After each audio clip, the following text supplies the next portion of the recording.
evening, wonderful people, great Biafrans, wherever you are on the face of this very planet Earth. Once again, we welcome you to our live and hopefully interactive session this very day, this very evening of the 23rd of February in the year of our Most High Elohim, 2021. The time now is 12 minutes past 7 p.m. in the blessed land of Biafra, and the same number of minutes past the top of the hour, regardless of where you are. That is to notify everyone who is listening that this is a live presentation, not a replay. How do you know it is a live recording? Is because of the time. Anytime we start our program, we remind you of the time, because of course we do repeat most of our programs unedited. So if you do listen to this program later on, if the time where you are is not 12 minutes past the top of the hour, then you know that you are listening to a repeat broadcast. I welcome each and every one of you, regardless of where you are. And as I welcome you, please allow me to also urge you to welcome all those who are around you. We are live and we are direct, and the entirety of humanity is paying attention to what we are doing. And this very evening, of course, it gladdens my heart that a lot of people are now repenting from their old ways. They have now come to embrace the truth, which Ipob have for long represented. Good morning, good afternoon, good evening, and good night to each and every one of you. Because unlike any other, this very broadcast simulcast on almost 5 platforms. We are on FM, we are on satellite, we are on social media, be it Facebook, we are also on Twitter, we are on Radio Biafra community app, we are also on Radio Biafra app. Some may want to listen via tuning, Sweet Radio, just name it, we are everywhere. And that is why the propagation of this very gospel is unstoppable. It doesn't matter what the enemies do. It doesn't matter what they will continue to do. We remain resolute. We remain unflappable. We remain determined. We remain unbreakable. And that is why we do not retreat nor surrender. That is why today, the philosophy of Ipob, this very ideology we have preached for years, is now holding sway right across the length and breadth of the damnable zoological republic. As always, my name is Nnamdi Kanu. I am the leader of the indigenous people of Biafra, the director of Radio Biafra and Biafra Television, and by the very special grace of the Most High Elohim, a servant of the wonderful people of Biafra. I did promise you that I'll broadcast every 2 days because there is need for people that inhabit that damnable zoological republic to understand that their lives are in peril. And together we are going to do whatever it will take to ensure that we save as many souls as possible. That is why we are here. And that is why we ceaselessly continue to preach this very gospel of redemption. But first of all, we must pray before I bring to you what we have in store for you this very day. And I will pray, of course, in the language of heaven. The also says Chineke na nke pụrụ ihe niile anya anyị na-efe wee na-agọzi aha nsọ ya mgbe niile. Chineke na nke ndị gboo, onye ọ bụ naanị ya bụ mmalite n'ụsọtụ. Onye anyị ji eme ọnụ, onye anyị ji anya isi, anyị enweghị ikike ọ bụla eze ebube. Ọ bụ naanị gị ka anyị ji eme ọnụ. N'ihi na ewezuga gị, ama ndị na-achịwa anyị ọchị. Mana ọ bụ site n'ebere gị na amara gị, ịhụnanya gị, mmeso ọma gị mere ji wee nọdụ were n'ụbọchị nke taa. Ma wee na-arịọ gị ndezi ebere ngọzi ka i wee mee ngwa ngwa ka ị bịa zọpụta ndị gị, ka ị bịa napụta ụmụ gị bụ ndị Biafra n'aka ndị iro, ka ijikwa otu aka eze ebube dị ngọzi wee zọpụta ndị Yoruba Oduduwa, dịkwa ka i wee zọpụta ndị Middle Belt. Onye nwe m, nke kachasị nke biko nye anyị amamihe na ezi echiche, nye anyị ezi nghọta, nye anyị ezi ịhụnanya mmekọta nwanne na nwanne, ozi nna dị ngọzi. Bịakwa eze ebube onye ebere, ka isi wee tinye ihere n'etiti ndị iro anyị n'ụbọchị nke taa, ha wee na-eri anụ onwe ha, aka ntị ha wee baa ha ọnụ. Bịakwa ka iwe si etu eze ebube dị ngọzi, bịa ka iwe tisasịa ọlụ aka ha niile. bụ nke ha ụmụ ha kwadoro iji wee megide ụmụ gị bụ ndị Biafra. Bịakwa ka igbe chụghachi ndị dị etu azụ ma tinye ọgba aghara n'etiti ha bụ ndị na-akpagharị wee na-akpagbu ụmụ gị. Bịakwa ezi ebube dị ngọzi ka iwe chụghachi ha azụ n'ụzọ ọjọọ nke ha na-aga, ka ụgwọ ọrụ ndị dị etu a ma hope ụzọ dị mma ma ndị janjaweed niile ma ndị kalifet bụ na-achị obodo kwe nzuzu ka ihere ha wepụta ihe. Ma lekwa anya onwe anyị bụ ndị na-achị iru gị bụ ụmụ gị bụ ndị Biafra, ụmụ Ipob n'ụwa niile. Anya onwe anyị bụ ndị nwe ezi ịhụnanya na ezi mmasị ebe ntụziaka iwu gị nọ. Anya onwe anyị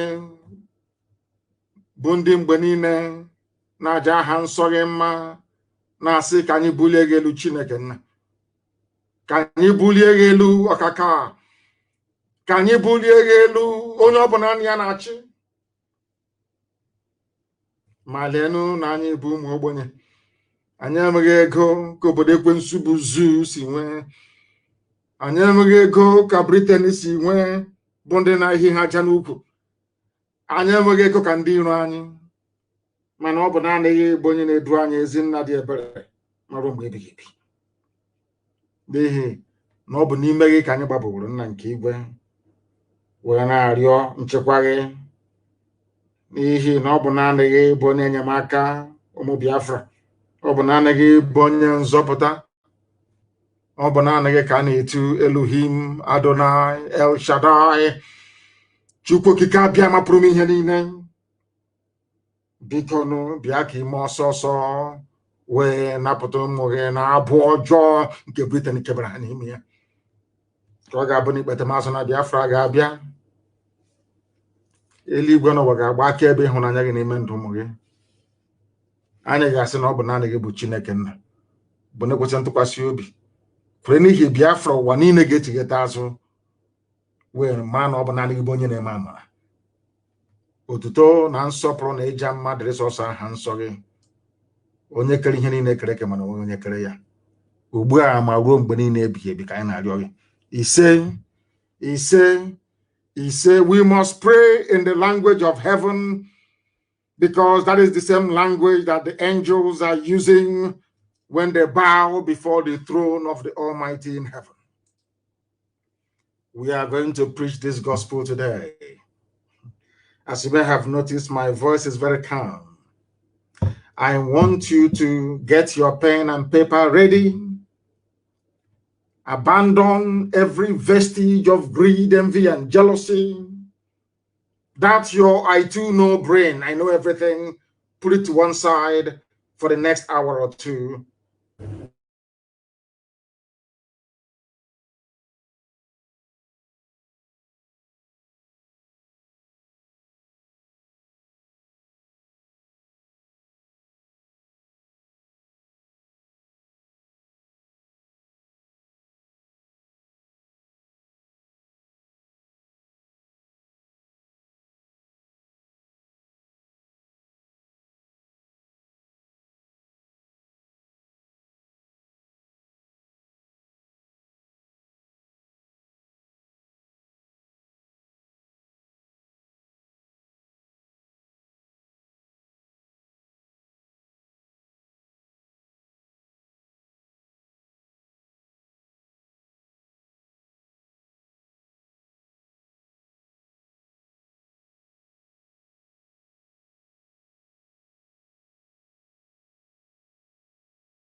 believe we are. I believe we are back once again, please. I believe we are back once again. They're doing all they can to disrupt us, to stop us from spreading this very gospel of redemption. But we are back here live and direct once again. And I believe that all our platforms are working. There are those that have taken it upon themselves to inform me each time that there is a wobble. I need to know that all our systems are working very well. I want to know that all our systems are fully operational.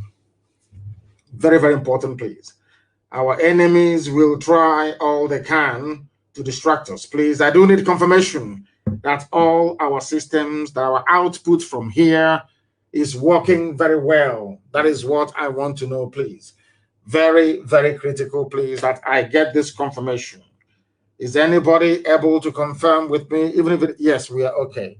We are okay. Somebody's saying we are okay. I can see most of the comments. I think it's on Facebook. And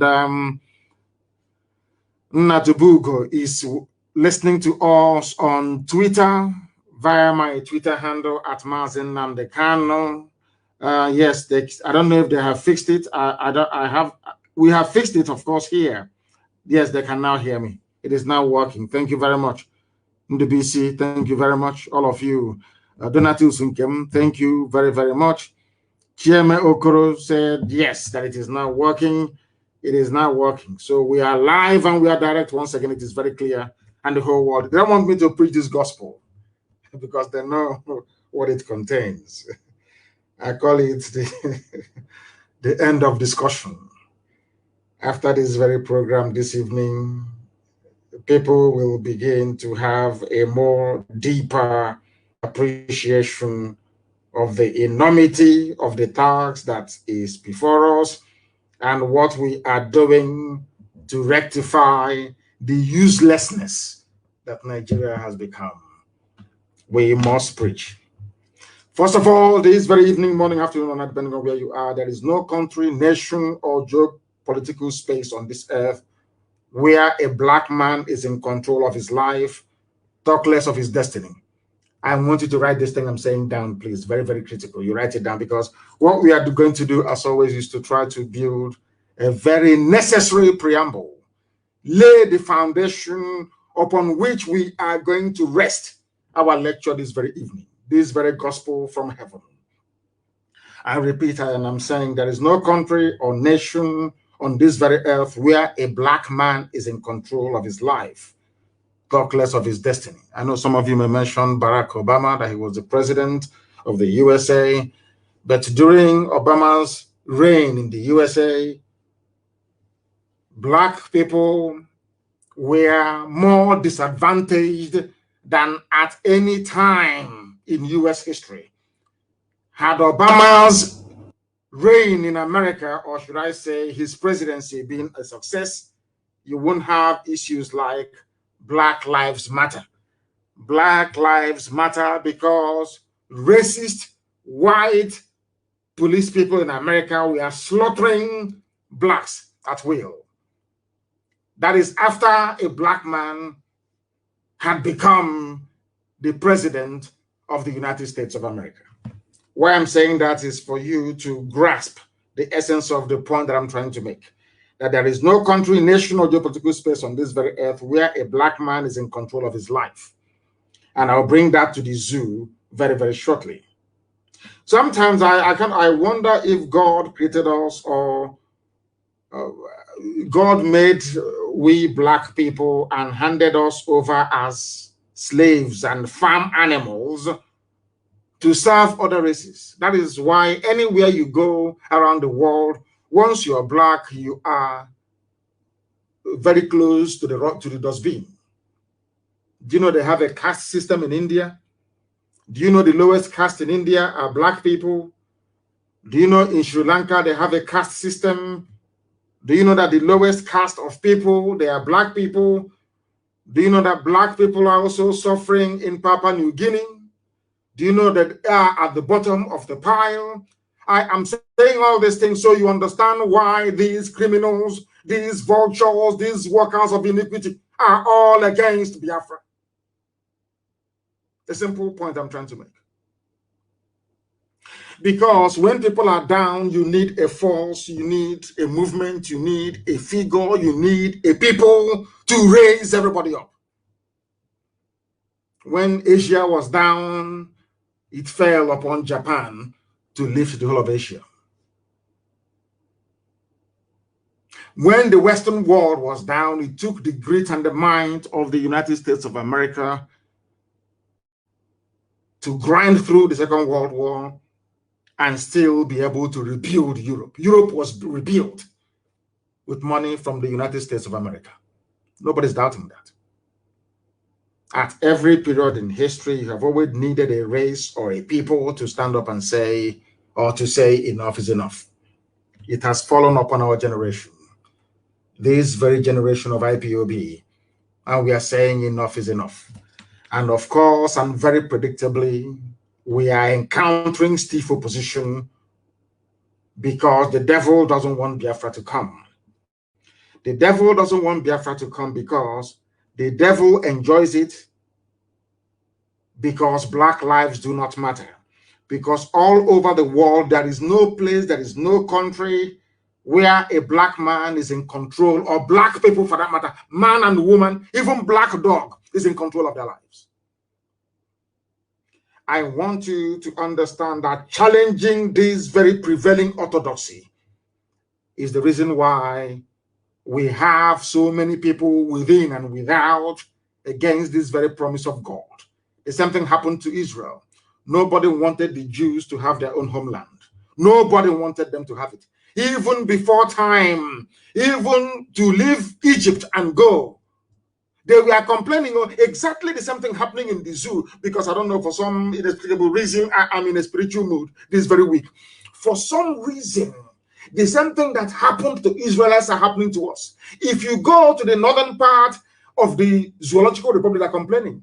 They are everywhere. These Easterners, these Biafrans, these Ipob people, they're everywhere. They own the shops, the businesses, and everything. That is envy and jealousy. We want them to go. We don't want them in our land. The same thing that Pharaoh said. We don't want Israelites in our land. But to allow the Israelites to go was a problem. There's something happening in Nigeria. You are complaining every blessed day, and we are saying allow us to go, and you're saying no. The same biblical scenario being played out in a contraption created by man in Africa in the 21st century. How abominable can that be? I want people to listen very carefully. I am not going to be very fast. I want you to absorb all that I have to say this very day. It's very, very critical you do so. A black person has no pride. The reason why I am throwing this line this evening is because I want you to understand the genesis of your problem. Black people do not have any shame. They have no pride. They have no class. They have no sense of decency. Why am I saying this? I know some people are grumbling already, saying, oh, why he's insulting black people? No, I'm not insulting you. I want you to be able to reason. I want you to reason very, very clearly, please. Do you know why I say you have no shame, black people? If you had any shame at all, there is no way any white man can travel up to 4,000 miles and come to your land and take away your name and give you his own name. Do you want me to repeat what I said? Let me tell you why black people are suffering, why we are the lowest of the low, why anywhere we are in the world, people treat us as if we're trash, basically. It's because we have no regard for ourselves. We have no pride. We have no honor. We have no dignity. Can you tell me why any sensible black person, any sensible human being would call himself a Nigerian? Can somebody please explain that to me? Did you create Nigeria? The answer is no. And now, the other part of the coin is, can you go, the person that came and created Nigeria, can you go to his village and create, let's say, Oduduwa or Hausa in that place? The answer is no. They came to our land. They took away the name Iguacha. They named it Port Harcourt. Some of you are shouting every day, Port Harcourt, Port Harcourt. And I'm asking you, look at yourselves and what you're doing. Do you think you have any shame in you at all? Because if you had any shame, if you had any honor, you would have done at least what the Indians did. They changed all the names back to what they were before the white man came. And do you think you can go to Liverpool and rename that very beautiful city of Liverpool into anything else from Africa? Do you think the people of Liverpool will even listen to you? They will see you as a madman. Now I'm asking you, why should we in Africa accept it? Somebody will travel for thousands of miles, come into your land and tell you that your ancestors, your grandfather, your great-grandfather, your great-great-great-grandfather, that they had no history. In one stroke of the pen, your life all of a sudden started in 1960. In 1960, your essence as a human being started.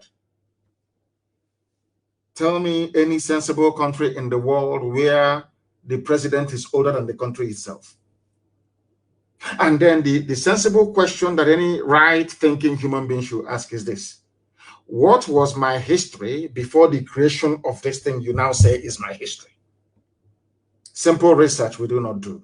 Because had Black people been engaged in very rigorous research, they would have a sense of pride and dignity. Even Native American Indians, they have dignity and pride. Europeans wanted to convert them to slaves, to use them in their farms. And the Indians, the native Indians in America said no. You know what they used to do? When the white man turns his back, the Indian will kill him. He may die in the process, he doesn't care. He would kill him. That way they realized that enslaving Indians or turning them into farm animals is not possible. And they went to Africa. In Africa, when they came, Africans only didn't serve them. Africans were willing to sell their relatives in order to please the white man. Because we have no shame and we have no pride. Why am I saying all of these things? Look at the case of Nigeria today. Somebody will come out and say that we are going to kill a particular set of people because they do not believe in what a white man created in Africa. In essence, that is what Lai Mohammed and the bandit sheikh is saying. The reason why we would not negotiate with Ipob is because they do not recognize the legitimacy of Nigeria to exist. Without looking at the reason why. That is the thing about Black people. They never look at the reason. Nobody has ever bothered to sit down and say, why is IPOB insisting that things cannot continue the way they are? Of course, I'm very happy that some of them have now come around. They're beginning to reason like human beings. They are now beginning to reason like human beings. I don't know why a Black man has no pride. If you have a pride in you as a Black person, you cannot open your mouth and call you Iguacha Port Harcourt.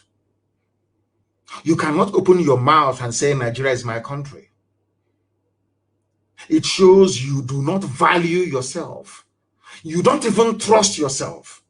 You don't even trust your ancestors. You don't even trust God that made you the way you are. You have no shame inside you.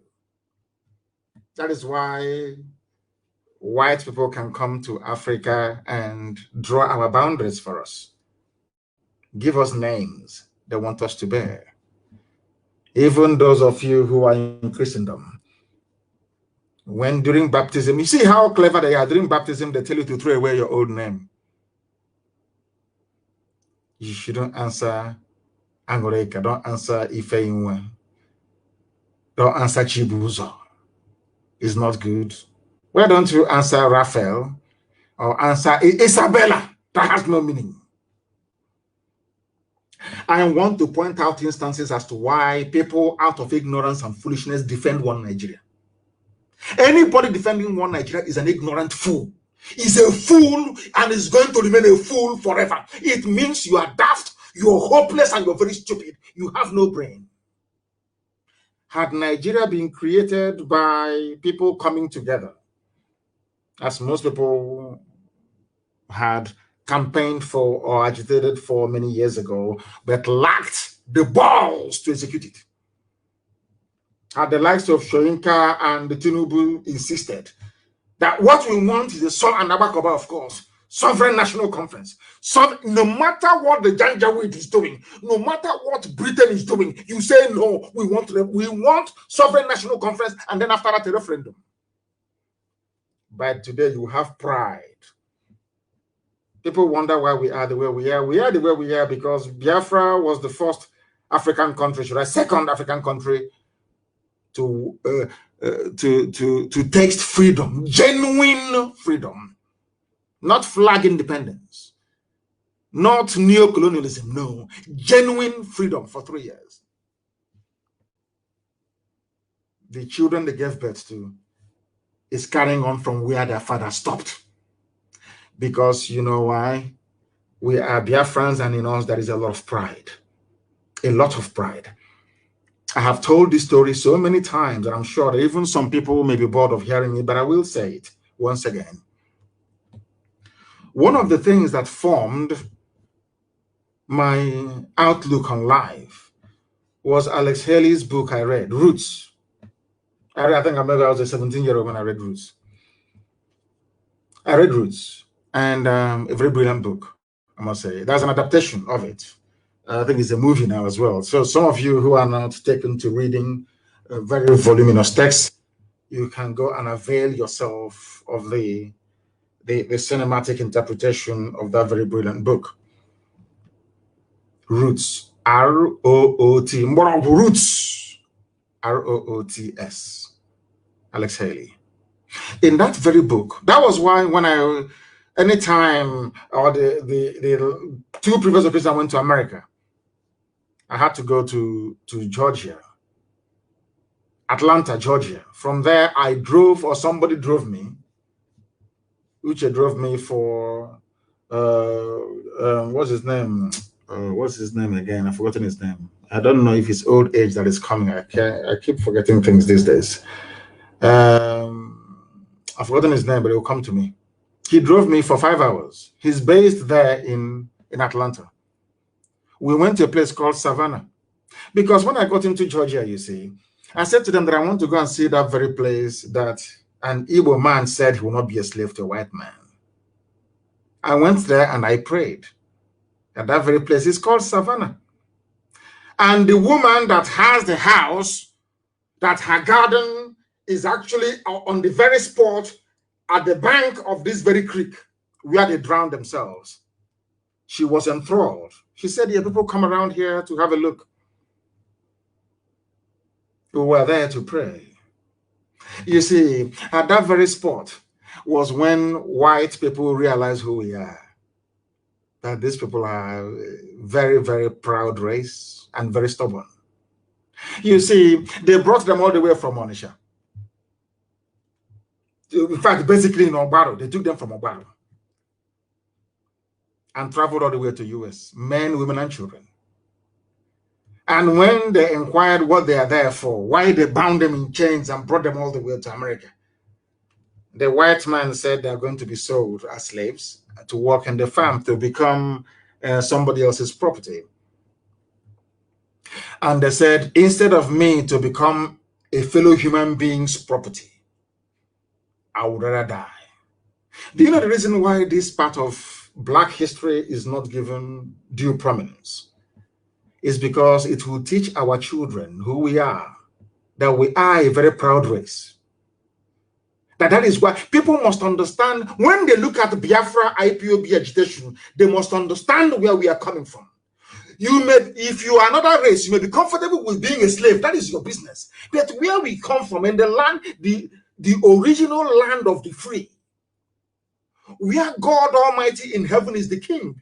Biafra was a kingdom where only God in heaven is the king. That all men are born equal before God and fellow men. We gave the world democracy. Biafra gave the world democracy before the Greeks came. Don't take it from me, take it from the white people teaching it in the universities.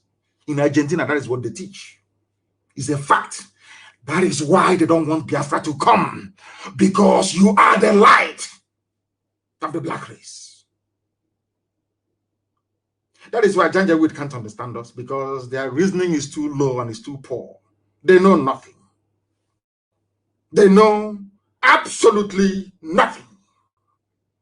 They don't know. When you see us agitate for Biafra, you kill us, you don't know what is driving us. Do you think we are doing this thing out of our own? What we are doing is of the spirit. Unless you are in the spirit, you can't understand it. If you're a zoo animal, you cannot understand the Biafran. You can never do. Never in your life.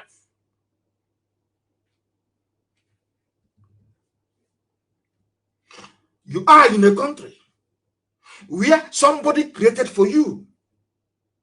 1960 Nigeria won independence. In your life started in 1960, and every day you wake up as a grown-up person, lettered and educated, you don't ask yourself, what is the history of my grandfather?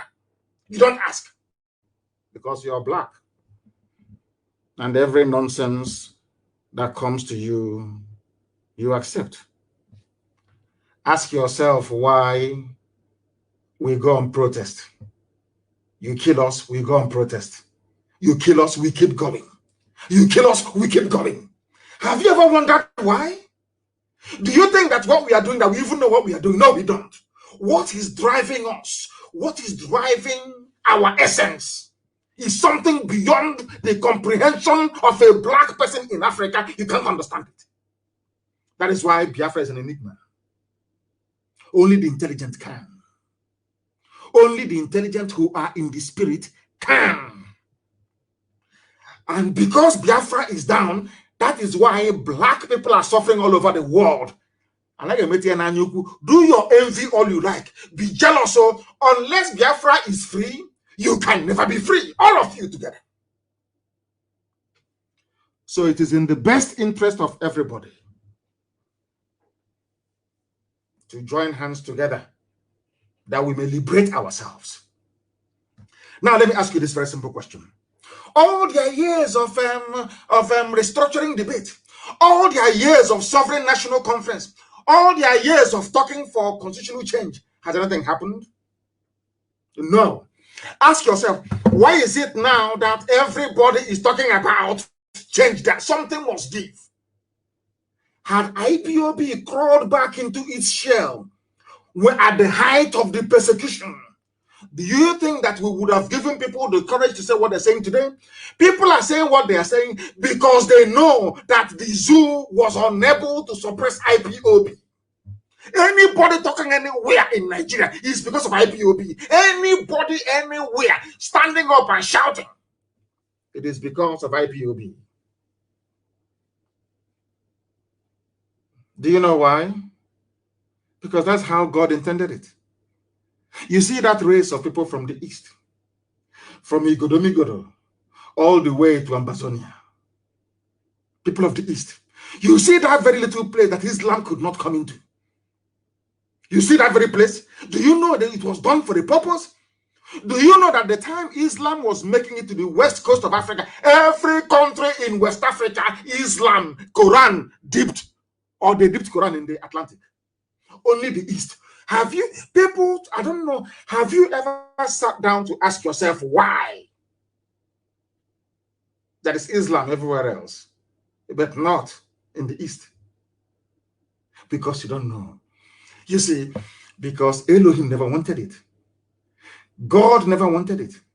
The reason why God allowed white man to bring his New Testament into our land is because he wanted to teach us a lesson. We are doing very horrible things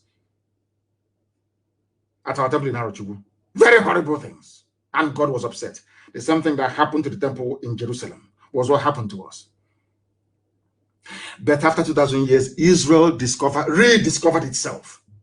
And when Israel was about to be established, they said, no, don't go into armed struggle. Don't do this. Keep talking, keep talking, keep talking. And a very brave man, Menachem Begin, of Likud party, the founder of Likud party in Israel, Menachem Begin, I think at one time was also the head of Mossad. Was a prime minister. Courageous and brave man, loved by God and men, only hated by the enemies of God. He said to hell with everybody. Do you know that it was Britain that was manning, that they gave them what is called the Palestine Mandate? Because by then they shared the whole world amongst themselves. They divided everything, all the colonial powers, they shared the world amongst themselves. Britain also got Israel. The same way Britain got the zoo with Biafrans in it, their own was Palestine, the Holy Land of Israel. And they asked Britain to leave, that the children of God, that God said the time has come for his children to return. Britain said no. Go and read your history books. Britain said no, they're not going anywhere. Do you know what Menachem Begin did? They used bomb and dynamite to blow the British away from the land of Israel. And in the end, Israel was restored. That is the reason why I love the Bible so much. When they say that the kingdom of God suffered violence, and only the violent can take it, and with force. If you restudy the history of Israel, it's very clear. When Israel was begging, oh, you're killing, you know what that thing we used to do? You're killing us here. Nobody will listen. They were slaughtering Jews all over the world, slaughtering them for nearly 2,000 years. Nobody did anything. Until one day, European Jews said, you know, they are going to kill us anyway. So we might as well put our life to a very good use while we still have it. We are going to have a state of Israel. And it happened. People said it wouldn't happen, but it happened. The same way we are going to have Biafra. It doesn't matter what you say. We have the lives to commit into it. And in the end, it will come. Because nobody can come from a place called Nigeria. Only if you are an animal. Only if you are a compound fool. Only if you are a degenerate idiot. Only if you don't have any brain. I keep asking you, okay, let us take your family now, for example. All of us, we have our own homes. Is that not correct? You have your wife, you have your children, and all the rest of it. And maybe some of you, as you're listening to this very broadcast this evening, you're with your family and you're eating and dining. Is that correct? Oh, how about if I walk into where you're eating now? It doesn't matter where it is. Let's say I walk into a family at Ipob this evening and say, I am a Biafran. And by the way, I want you to change your name. This night, the name of this village. No, in fact, Ipob, I want to change it. And I want you to call it Ipob New Mbise. Are you following? What will you do to me? Even Janjaweed, if I were to go to Sokoto, doesn't belong to them. And I'm very happy today. There's a clip I will play, not audio I will play for you to hear. And I'm sure our media will go and get it and spread it everywhere. When Mailafia was talking, Dr. Mailafia was talking on channels, that's Janjaweed TV station. He is apart from we in IPOB, he is the only person I've heard use the word, the Habe Hausers. Today, I knew that the man, he reads his books, he's intelligent. When I mentioned the Habe monarchy, some of you don't know what it means. When I mentioned the Hausa, their name was the Habe, H-A-B-E, the Habe monarchies of the Hausa kingdoms. None of you knew what I was talking about. But today, my Lafia, I heard him say it. I go to be honest, we are learned. I'm being honest with you. But we shall get to that later. We must change where we reason, black people. And if you like it or not. As I warned you, as I explained to you a few days ago. As I explained to you people a few days ago. If you ask Angela Merkel, when they were exasperated with the presidency of Trump because they didn't understand him, they will say, these are European ministers. Oh, listen carefully to how white. Now I understand why white people, they have so much, they make so much progress. A white person, I heard Angela Merkel, the leader of the strongest nation in Europe, Germany. By none, Germany is the strongest nation in Europe. Do you know what she was saying? Oh, we want President Trump to show leadership. He is the leader of the free world. This is a German prime minister saying that another head of state is the leader of the free world, because they understand that if America dies today or is suffering, they know they're all sunk. Do you think an African head of state will do that? You have jazz. Never. Pride and envy won't let them. Jealousy and greed can't allow them. That is why they don't want to give Biafrans credit. They know who we are. They know, as I said to them, how many hours did your protest last at Lekki? Not up to 5 minutes. They vacuum, swept all of you inside Black Maria, and the protest is over.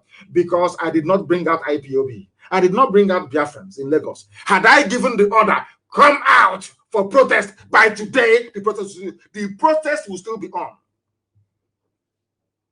It is nobody's fault. That is how God made us. It is not, I'm not bigoted. It is not about ethnic jingoism.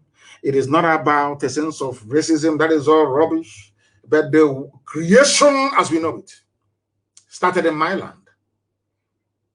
Creation, God Almighty in heaven, chose Biafra land as the center of this very earth. 0 longitude and 0 latitude. Go and check your geography textbooks. 0 latitude and 0 longitude, where sunlight meets darkness. The center of this very earth is in Biafra land. That is why Britain created Greenwich Mean Time, moved it 1 hour to the left. Who doesn't know that?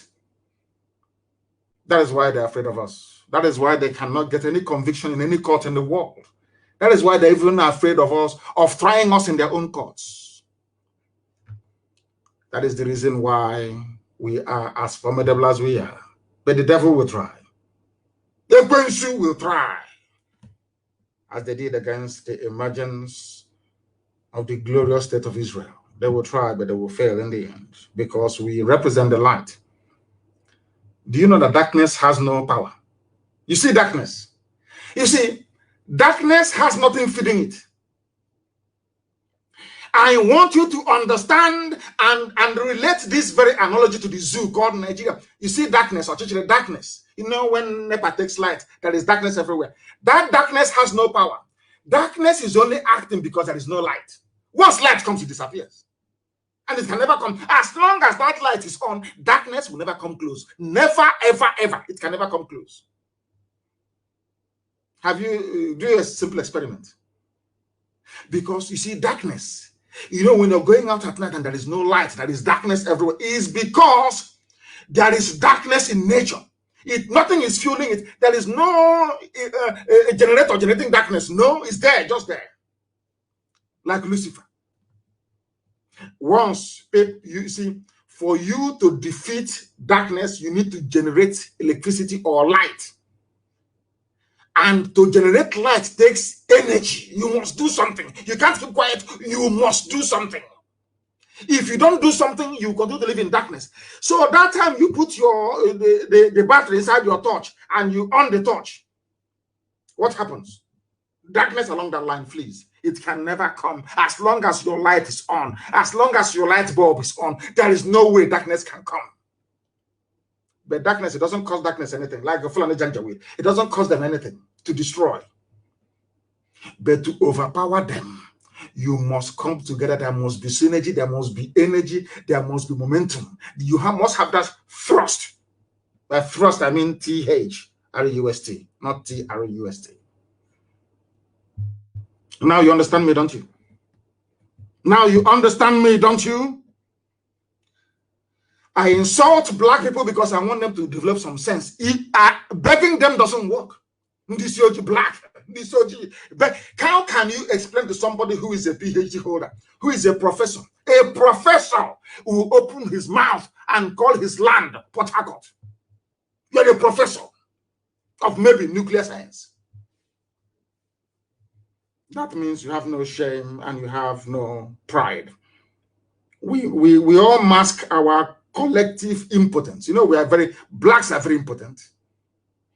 Especially when you go onto Facebook and see the wish you, when we are arguing about separation and freedom many years ago, some idiots are talking rubbish. Nigeria, one Nigeria, patriotic Nigerian. Look at the idiot. Patriotic who? You mean patriotic product of Frederick Lugard? Nobody is a Nigerian. You dimwits, you morons. No human being is a Nigerian. That is how daft you people are. The sooner you search for salvation under your ethnic identity or nationality, the better for you. Shameless people. Who is a Nigerian? Let me ask you. Who? Is it the one from Mali with AK-47 somewhere in Mina, raping and killing people? People without a collection of people without honor or shame. God have mercy on your ignorance and the wretchedness of it. We love to mask our collective impotence by seeking solace in English language. That most of us don't even know. You see one idiot writing, you writing grammar. Ask him to explain that grammar. He doesn't know. He doesn't know what he's writing. But because the word sounds sweet, just like when we learned the phrase circumstances beyond my control. Anything you ask somebody who says circumstances beyond my control, he doesn't know, but it sounds nice in the ear. So you say circumstances beyond, even out of context they use it. That is what happens to all these idiotic intellectual grammarians on Facebook writing rubbish.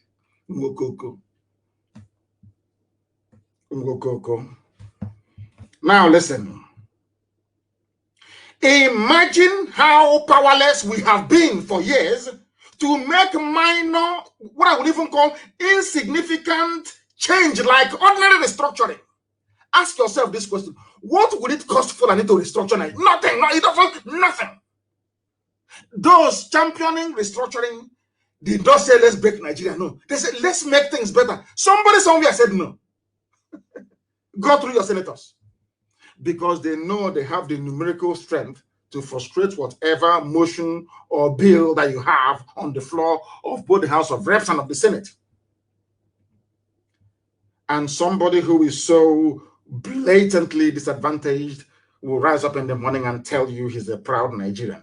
I want to demolish these intellectual Lilliputs. Let me put it that way. They're minions. They are nothing. They hide under grammar. They spend 4 days. They go to the dictionary, cramming every rubbish. They come and they write junk. Because they are inferior. Because you see, an Englishman speaks English. And you know, they are so inferior that you have to write. You want to aspire to write like an Englishman so you can perhaps acquire some of the aura of an English person, so that your peers can respect you. But you are making an absolutely idiotic fool of yourself. As most of you may know, I have been to many countries around the world. There are people who write and speak their language with every pride. Every pride. You come and you speak, they say, oh, you speak English? You say, yeah, okay. Why don't you learn my language? Oh, dear. Simple change, something as minor as let us go back to the regions that was working. Fulani said no. Only one group, and they're a minority. A bunch of Janjak, a minority. They are not up to 20 million. Not up to 20 million. It's so ridiculous. I thank God that the houses have woken up after many years. Sometimes, if you're IPOB, you pat yourself on the back. You have changed so much. I'm telling you that you have changed the thinking and the reasoning capacity of most people in that damnable zoological republic. And we must continue. We're not going to stop. Imagine how are you hearing of sovereign national conference anymore? That one is dead, though. Simple, minor, even insignificant change like restructuring the political landscape. They said no. Because you're a black man, you don't have the power to do anything. This UG. Something that should help move a country forward. Some idiots in the same country. On the contrary, some of the so-called agitators for restructuring. You know what they're waiting for? They're waiting for Britain to say something. Not to say, but to do something. They want Britain to pick up the phone, the Prime Minister of Britain, US President, then call whoever is in Aswell and say, now it's time for restructuring. And do you know what they got that nonsense from? It was during Abacha's time. None of you were able to remove Abacha. He was a very deadly dictator, a very brutal one for that matter. Abacha was killing left, right, and center. Yet in Kano, there is Sani Abacha Stadium. Somebody who is acknowledged to be a mass murderer. The same thing they did with the regime, the murderous regime of Abacha, is what they are doing with Fulani headsmen, Mietiala, killers and murderers. They always defend their own. And somebody was, I remember in those days, they said their zoo national team, Green Eagles, were going to play a Super Eagle. I don't know what eagle they are now. Or maybe dark eagle or white eagle, I don't know. That they were going to play a football match in Kano at a place called Sani Abacha Stadium.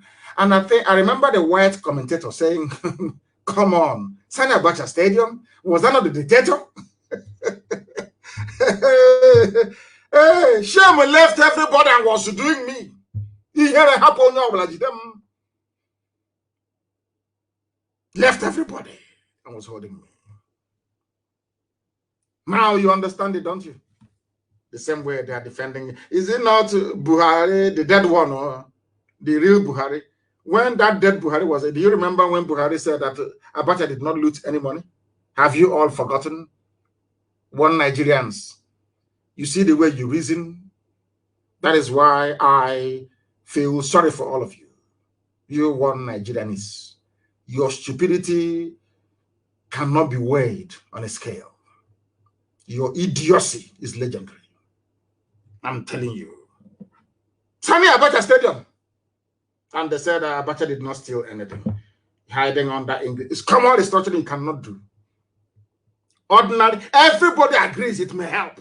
You cannot effect, you cannot do it. Because you're waiting for a white EU, white America, white Canada, white everywhere to do it for you. Because it was America that killed Abacha, not you. You are impotent and you're powerless. And it wasn't Africans that got independence for Africa. It was the United States of America warning Britain and the whole of Europe to get away from Africa. That was what happened right after the Second World War. Anybody telling you that they fought and they got their flag independence is a liar and is a deceiver. Do you understand? I think it was Harry Truman that said to Europe, oh, enough of that rubbish, that your useless colony you have in Africa. Get out! And they went out. The same thing happened during the Suez Canal crisis. Some of you may not know because you may be too young or you are ahistorical because you do not read books. There was a very brave, young military officer in Egypt called Gamal Abdel Nasser. And he killed, what's his name again? He killed the very moderate Egyptian prime minister, or they said he was killed by the what's it called, Islamic Brotherhood. He assumed power. Britain left Britain. Oh. They want to come to Africa to be collecting toll gate, checkpoint.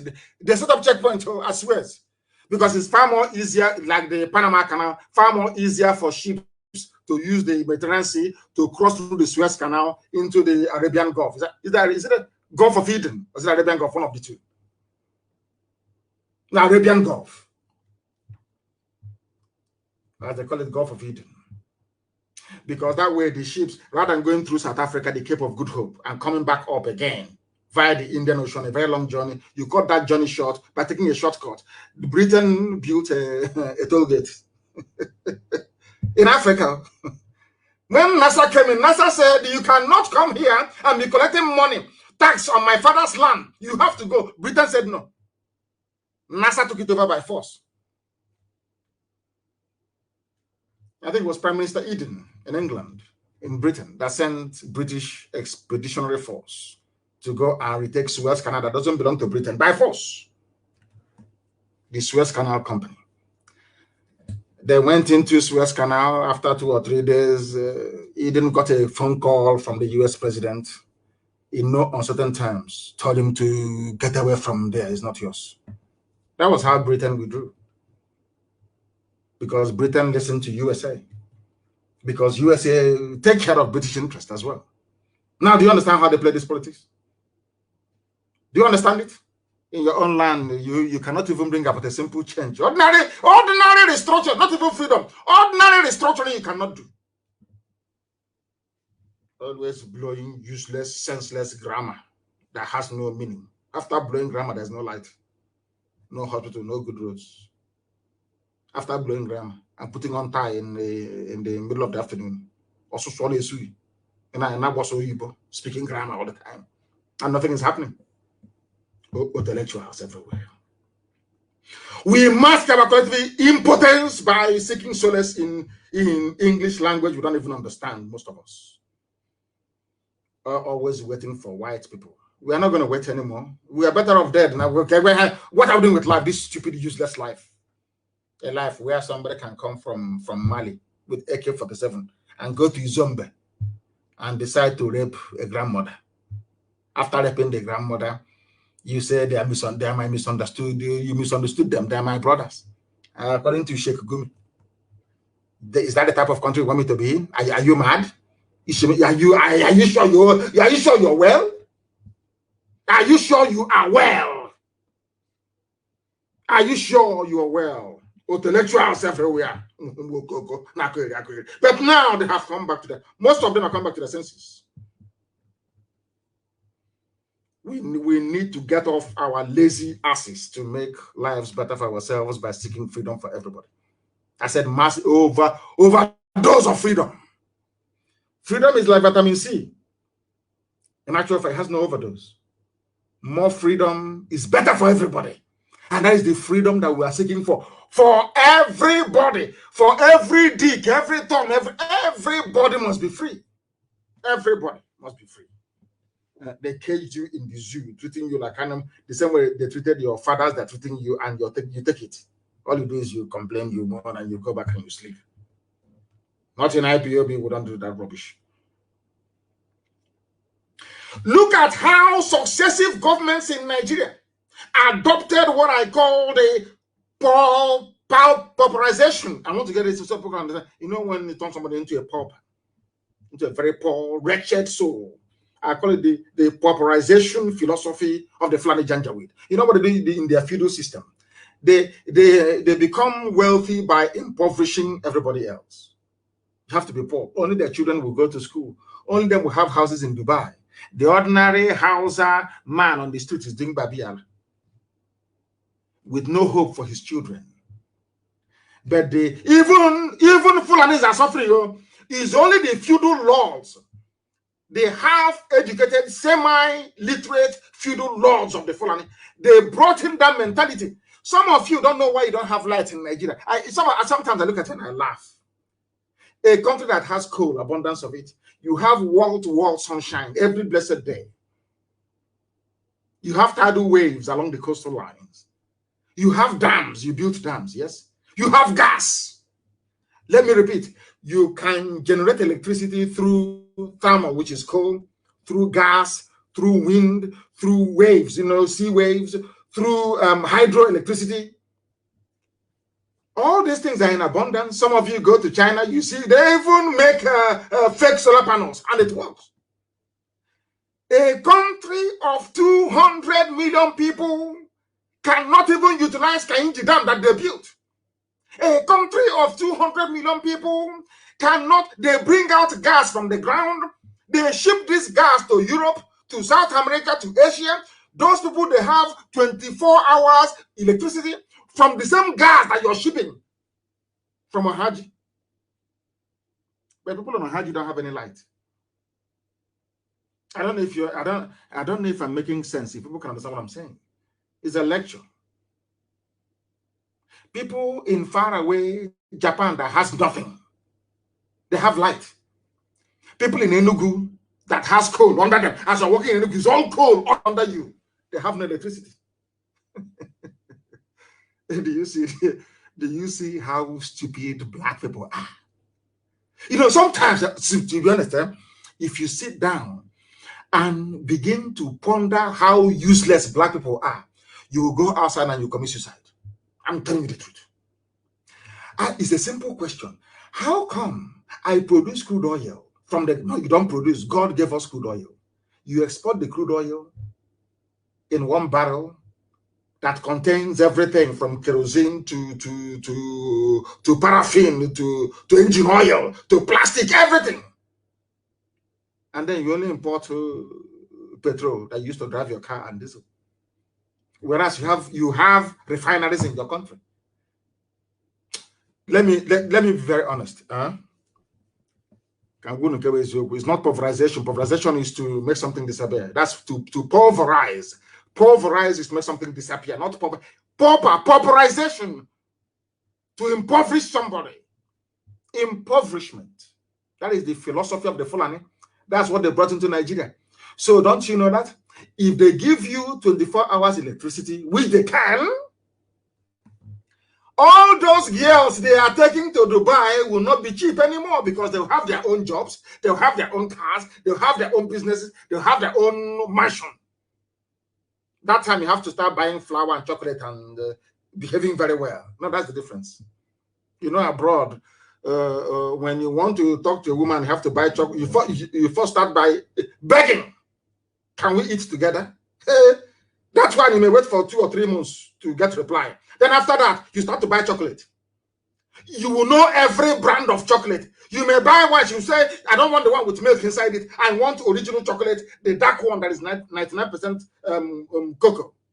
You guys start looking for that one as well. Then after that one, you go into the business of buying flour. By the time you finish buying flour and chocolate and going out for dinner, you will know that kaki and leather are not the same. They don't want to go through that process in Africa. So what do? They impoverish everybody. They make the women desperate, looking for somebody to do their hair for them, to buy lipstick, to buy ordinary sanitary towel. Some of them don't have. Then now that makes them very cheap. Now do you see why they're doing it? Why is it? Why do you think they stopped you from the closed door? Industries were there before. You see, let me tell you, there is something people don't understand about Nigeria and people ruling you. I feel sorry for you people, honestly, because you are not educated. I'm sorry to say. You people are not educated. Nigerians don't know the meaning of education. Do you know there were factories before in Aba making glass? Today imported from China. There's a glass factory in Aba. Do you know there is a textile mill in Aba where they weave cloth? Do you know that in Aba they used to make soap and detergent? Today imported from China. Somebody sat down in Lagos as a government minister and head of state and destroyed all these businesses. The same person is telling you about one Nigeria. I want you to. You took me out of my job that I was doing. That was the reason why PZ, Patterson Sokonis in Abade left. That was the reason why Lever Brothers left. That is the reason why Leventis left. Some of you may remember Leonard Shoes in Aba, even in Omaham. You may remember Bata Shoes in Aba, even in Omaham. In Omaham, we had ceramics. We had Golden Guinea. Uncles were working there. Aunties were working there. Economy was very good. Nobody was complaining. Nobody was begging. All of a sudden, one single day, one idiot from Abuja and Lagos decided, let's make their life difficult. Ceramics was shut down. Golden Guinea Mine shut down. Olon Nampam plantation shut down. A glass factory in Aba is no longer working. And you know, let me tell you how evil they are. They come back and say, all these unemployed youths. But where the youths are supposed to be working, you as a greedy, evil, wicked politician, you shut it down. Now, after graduation, where do you want them to work? Because it's common sense. Some of you don't know that Michelin was in Lagos. They used to make tire in Lagos. Michelin was in Lagos. You don't know that? Imagine that these Fulani, Janjaweed, primitive people had the mindset to say, let's grow the economy. By now, there will be no banditry because people will go to work. By the time you finish work, you get home and your wife or your girlfriend will handle you very well. You will not have any time. You'll be thinking about the alarm waking you up the next day to go to work. Do you understand? All of these things I'm saying is not rocket science. It's simple common sense. Do you know the white man has it, black people don't? Those that do in the black world are very, very few, insignificant few. As somebody said, these are blood-sucking fools. You got a politician. Our senator he spoke on the floor of the house. You see that wretched girl at Channels TV. That stupid girl. I don't know what they call that idiot. Trying to, I don't know the English, trying to mimic a white accent. I don't know what her name is. The one that interviewed Senator Baribe the other day. They see all these things. Ask the minister, please, minister, the largest textile mill in the whole of Africa, with the exception of South Africa, was in Kaduna. Kaduna, the largest textile mill. It is shut down. There is a car company called Leland Dav. Iveco, I-V-E-C, I think it's an Italian company. They used to assemble their cars. Do you know there was a time, this thing now that Innoson is doing, do you know there was a time that Volkswagen from Germany was assembling their cars in Nigeria? Do you know that Porsche was assembling their cars in Nigeria? I don't know if you're aware of it. Now, some of you are too young. You don't know. Then, was anybody complaining of hunger? Was anybody complaining?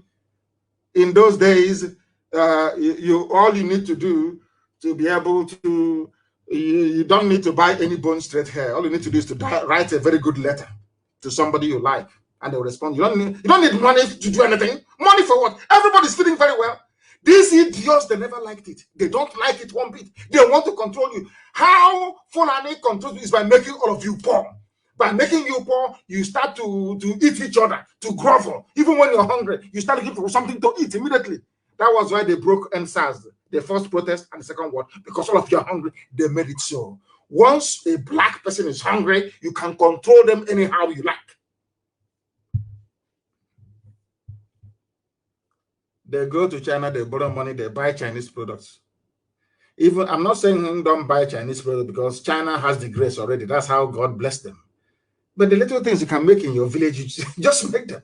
They won't allow you to. Somebody, we were in England, somebody said, I'm going home to build a factory. I said to him, good luck. He came back one day and said, do you know that all those machinery, they're still at Apapa Wharf, and now they're rotting away. I can no longer use them. These are the demons you have as your politicians. These are evil people, evil beyond evil. You don't know how much they hate you. We speaking this way, we are the ones that love you because we want you to change. You don't know how much they hate you. Remember how they used to rejoice and enjoy before. Yoruba is fighting Igbo. Oduduwa is fighting Biafra. They love it. They are fighting themselves. Fulani will be enjoying. Today it has turned. Because there is three elements that God decreed that man cannot live without. What I mean by man is also women. You see, food, shelter, and clothing. These are essential needs that every human being will always aspire to have. Do you know what happened to people in the zoo and by extension all across Africa? They know for you to get food, shelter, and clothing, you need money. For you to get money, you need work. And all your focus, all your lives is going to be how to provide for yourself and your family these three essential elements, or should I say ingredients of life. But in Nigeria, you don't have it. You know, sometimes I ask myself, do you see somebody who's pushing truck or pushing wheelbarrow, or a graduate driving keke napep? Some of you have PhD and you're driving keke napep. Some of you are driving, riding Okada to make a living. Are you going to be able to build a house by driving keke napep? Maybe you mowed one block a year. And if your child were to grow up and to start driving, you will need to get to the 10th generation in the next maybe 500 years or 500 something years for you to be able to build a house. That time you're long gone. And those after you are long gone too. And now what I want to say to you is that what they're doing in the zoo is deliberate.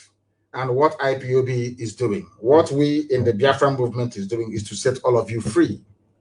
You may not like the approach. You may not like the style, but it is the truth that we are preaching here, and we will continue to preach it. That is why you have high levels of illiteracy. that all of them, from Atiku to the dead Buhari to all of them, their children schooled abroad to Saraki, all of them, their children went abroad to study. But they neglected their mates. Their age mates gave birth to bandits that you have today. The murderers and the killers and the terrorists and the rapists you have. Do you see how it's called the irony of life? And that is why we must be free. They see illiteracy, ignorance, and chronic poverty as a tool with which to control the population and manipulate them.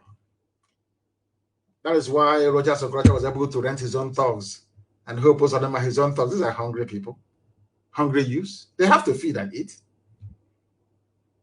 Why do you think have thuggery and cults and all this rubbish? People are idle, they're not doing anything. And as they say, an idle man is an idle mind is a devil's workshop. Isn't it?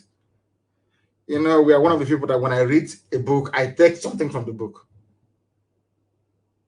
and I practicalize it. But some of you read just for reading's sake, if at all you do. Thank goodness that today, northern so-called minorities, they're not minorities, but anyway, northern minorities are waking up. Hausa people, the Habe Hausas are waking up as well. They own the land of the north. Northern Nigeria today is a land of Habe Hausa people.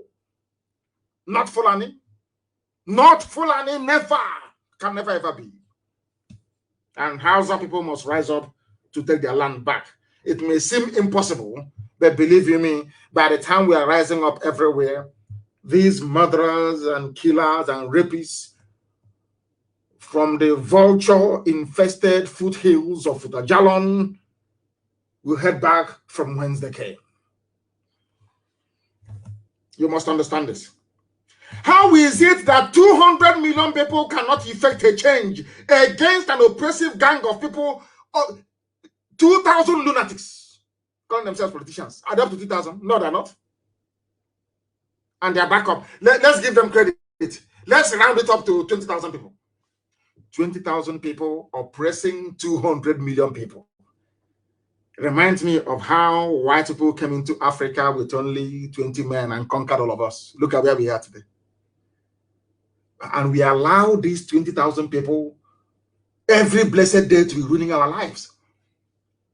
Why do you think that politicians own newspapers in the zoo? Name one independent publisher you have in Nigeria. They're all financed by politicians because they want to keep you locked down in your ignorance and your perpetual cycle of poverty and deprivation. It's time for these 200 million people to rise against the wicked 20,000. Wicked and evil. These are people at home. They are evil people. Evil. Lunatics. And the funniest thing, with the help of Britain, they dominate the political space. Ask yourself this question repeatedly until it sinks in into your black skull. Ask, why is it that 200 million people are so docile and imbecilic that 20,000 telling you when to the structure, when not to the structure? Who told you that?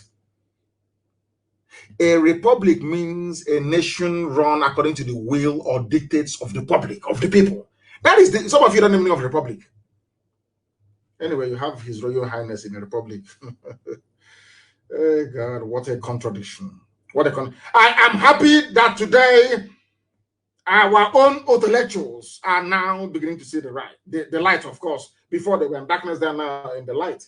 As we have always said to you, we in IPOB, we are the children of light. We represent light in here.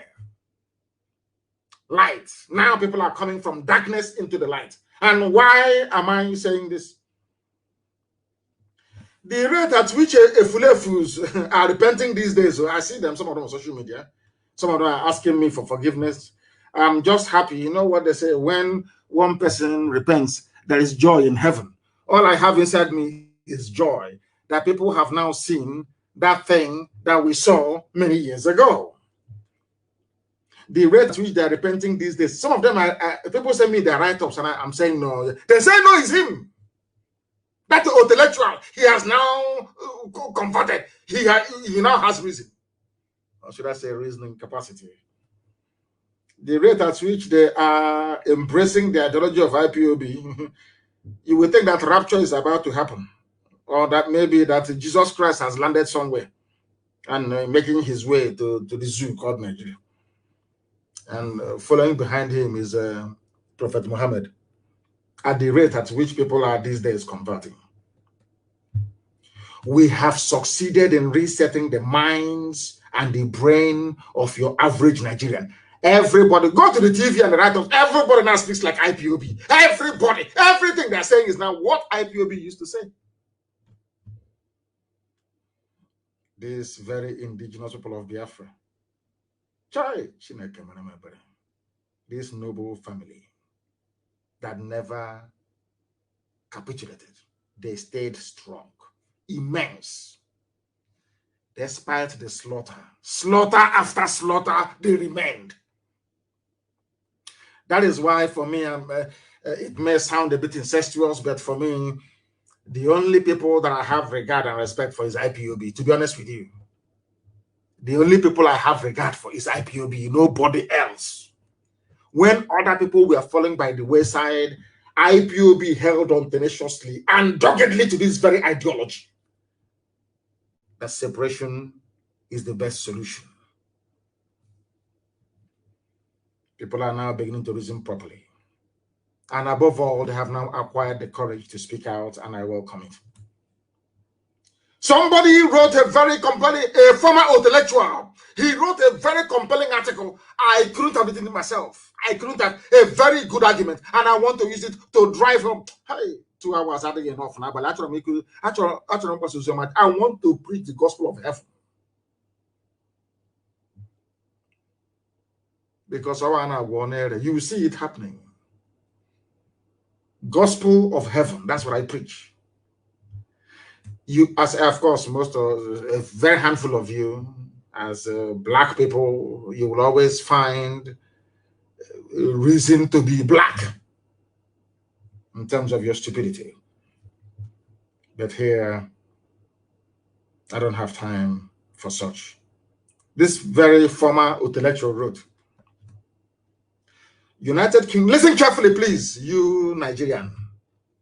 I want to make an average Nigerian appear as stupid as he or she is. I want to use this article written by a former an intellectual before castigating IPOB. He has repented, and I want to read for you what he wrote.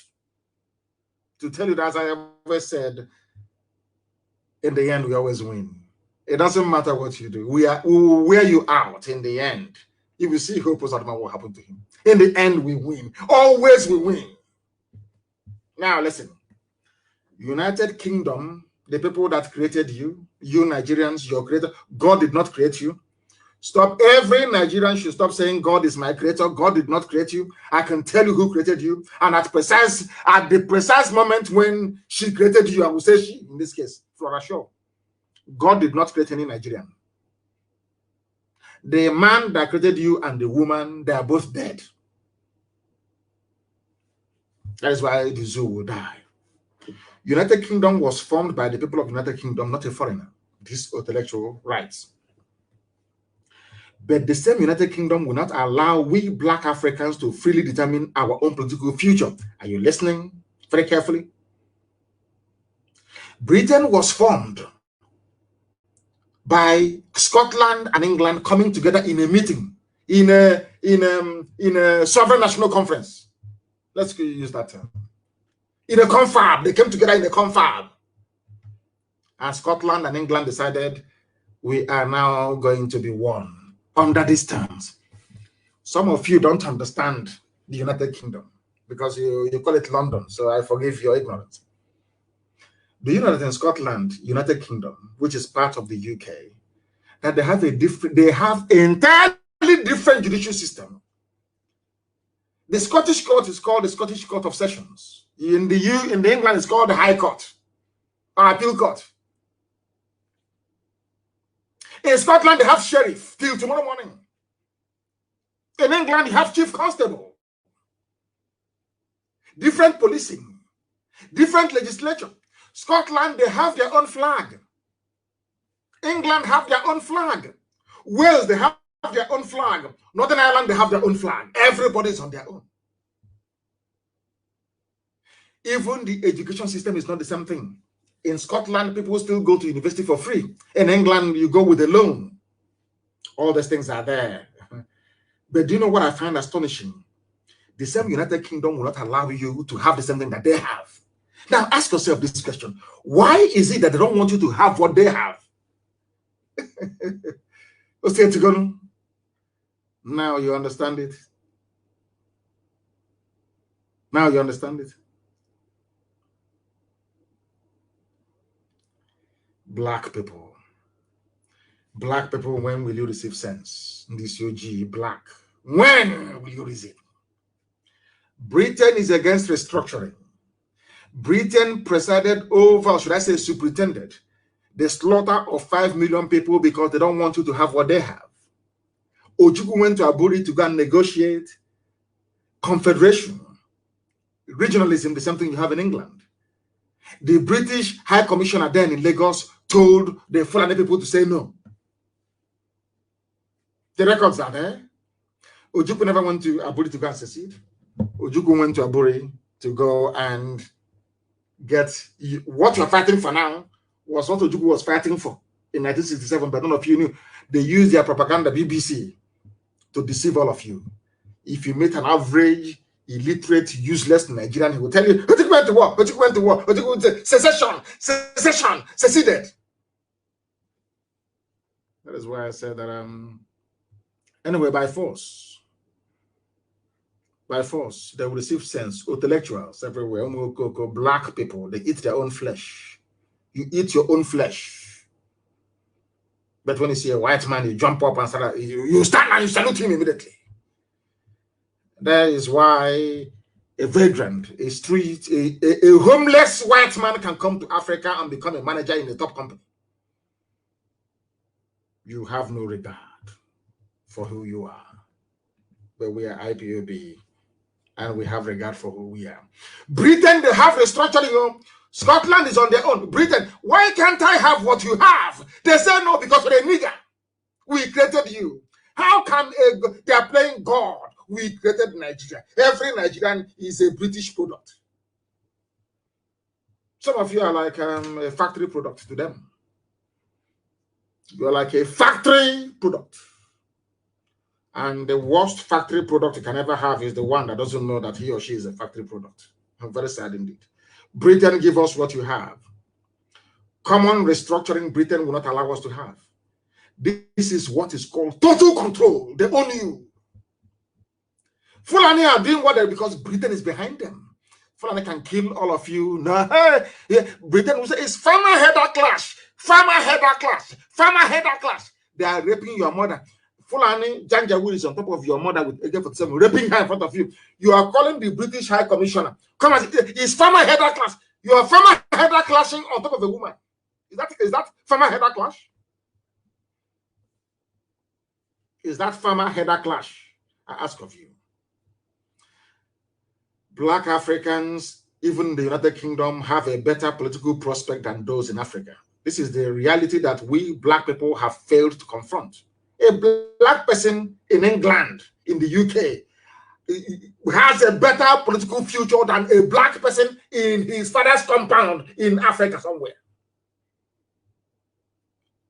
The worst thing to ever happen to Nigeria is the primitive feudal mindset of the Fulani Janjaweed, aided and abetted by British neocolonialists. I do not honestly think that any African country, honestly speaking, qualifies to be a member of the UN.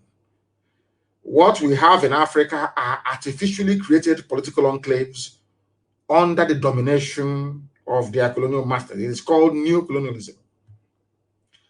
The brain of a black person is designed to engineer hardship. Why do you think they shut down all the factories? Why do you think there is no electricity? Because they want to make you poor. English, Scottish, Welsh, they came together in 1707 to form a union. They decided to call their new formed union Union Kingdom. The union was between the Kingdom of England and the Kingdom of Scotland. The Kingdom of Ireland joined them in 1801. The union became the United Kingdom of Great Britain and Ireland. Even they respect Ireland, even united based on common goals and interests. And they had a treaty. Where is the Treaty of Nigeria that bound Nigeria to? Where is the treaty that says that a Yoruba man must be in a country with Fulani man? Where is the treaty that says a Gwari man must be in the same country with a Nupe man? Where is the treaty? Where is it? None. A white man is your treaty. Very, very sad indeed. Very, very sad indeed. England, they have their own flag. Everybody, anyway, and they have a Union Jack. Go and look at the Union Jack, the United Kingdom flag, the British flag. You will see that every nation is there in that flag. They don't want us to have the same thing. Do you know that even their passports are different, their currencies are? Do you know that in Scotland, the pound in Scotland is issued by the Royal Bank of Scotland or by Bank of Scotland? It is different from the one issued by the Bank of England. Are you people aware? But I keep asking myself, why is it that Britain, you have all these things? You don't, oh, okay, I'm sorry. I'm sorry. You created us. I'm sorry. We don't have any say. Sorry, sir. Sorry. So sorry, Colonial Master. I spoke out of turn. What has one Nigeria done for you? One Nigeria only succeeded in giving you poverty, in giving you nepotism, bloodshed, discrimination, tribalism, just name it.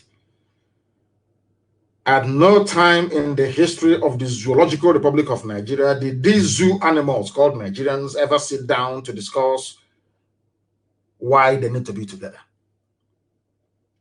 All they do is to preach peace and unity without the ingredients of peace and unity. You come to my land and you kill me and you're asking me to be peaceful. How is that possible? And now, please, there is something that I want us to listen to very carefully. I want us to listen to this very, very carefully, please, because I want to play this if it will let me. If at all it would let me, I would like to play it. I would like to play it because it is very, very important that I play this very evening. I need to play it. Our people need to understand what is happening, what is going on. I want to play it. I do. Seriously, I want to play it. And as soon as I get it, it was an interview on Channels Television, and I want you to listen to the final detail of that very conversation. It is very, very important. The final details of that conversation is key for people to understand what I'm talking about. Now, listen. I want it's from Channels Television. I want you to listen to this very interview very, very carefully, please. Very, very carefully. Please listen. Recent times, we've also seen even Fulani ethnic groupings suffer some of this violence. In Sokoto State, for instance, the people who were attacked with Fulani in Zamfara State. This girl is defending at Channels TV. She is defending Fulani Janjaweedism because they give her money. Maybe one of them have taken her to Dubai to do shopping. She has bought, I think she bought a new blouse. I've not seen her before because her wardrobe is very poor. She bought a new blouse now and changed her glasses. So whoever took her to Dubai, she needs to defend the person's interest. That's what she's doing. Let us listen to what the girl has to say. This is the main anchor on whatever her name is, on Channels TV. One of those doing the bidding of Fulani Janjaweed. Listen. For instance, the people who were also attacked. Just a moment. The people who were attacked were also Fulanis in Kebbi State, where we also understand that there is a vibrant farmer Fulani population. They have also suffered some violence from this so-called herdsmen. So can we really say it's about an ethnic group, or is it, something that we're yet to really put a finger on? To be honest with you, Listen, I please. use the word Fulani as a generic term. That we have armed militias, many of them from foreign lands. When you speak Hausa, and I speak Hausa like a native, I speak it better than my maternal language. This is my life here. Okay? And when somebody opens their mouth, you know precisely what kind of Hausa they have. Whether it is Hausan Kano, Hausan Zaria, Hausan Zazzau, Hausan Katsina, Hausan Sokoto. And when you know Hausan Niger, Hausan Mali, you know it. Many of these people are foreigners. We call them Fulanis because that is what they call themselves. And but I think it is more than just Fulanis. But I think you are, if I may respectfully disagree with you, the killings in Zamfara ethnic, it is actually Fulanis killing normal Habbe Hausa people, indigenous Hausa. Did you hear that? Fulani are killing indigenous Habbe Hausa people. This is from Dr. Mailafia. He speaks Hausa more than most Hausa people. Are you listening? Do you want the same thing to happen to you? Hausa gave them everything. Gave them Gobert. Gave them all their cities. Killed their kings for them. Fulani is not happy. Even after nearly 200 years, Fulani is still killing. They are killing Hausa today. They have houses. That gave the funniest thing is that they convinced these Hausas to help them to kill their kings. And the idiots agreed. Today they're killing them. In other words, who pulls on them? And those of you working for the Janjaweed, it doesn't matter what you do. In the end, they will kill you. Let us listen to this very erudite, intelligent, composed, polished, and intelligent man speaking. You know, I am drawn to intelligence. When I see people who are genuinely intelligent, I'm drawn to them. Listen to the points the man is making. Hausa is in trouble. Hausa Fulani. They are saying, let's unite. Hausa Fulani. They are killing Hausa. Fulani is killing Hausa. And then let's unite. It's something they want to do to you. Listen, please. Let us learn from those that know. Call them Fulanis because that is what they call themselves. And but I think it is more than just Fulanis. But I think you are, if I may respectfully disagree with you, the killings in Zamfara ethnic, it is actually Fulanis killing normal Habbe Hausa people, indigenous Hausa people. And Birningwari, majority of them are Muslims, but they are Bagi people. Birningwari, the city of the Bagi. In Sokoto? In Sokoto, it is mostly the farmers that are being attacked. In Kebbi? In Kebbi, the same thing. The farmers who are sometimes, and most times, Fulani as well. Have you ever come across a Fulani farmer?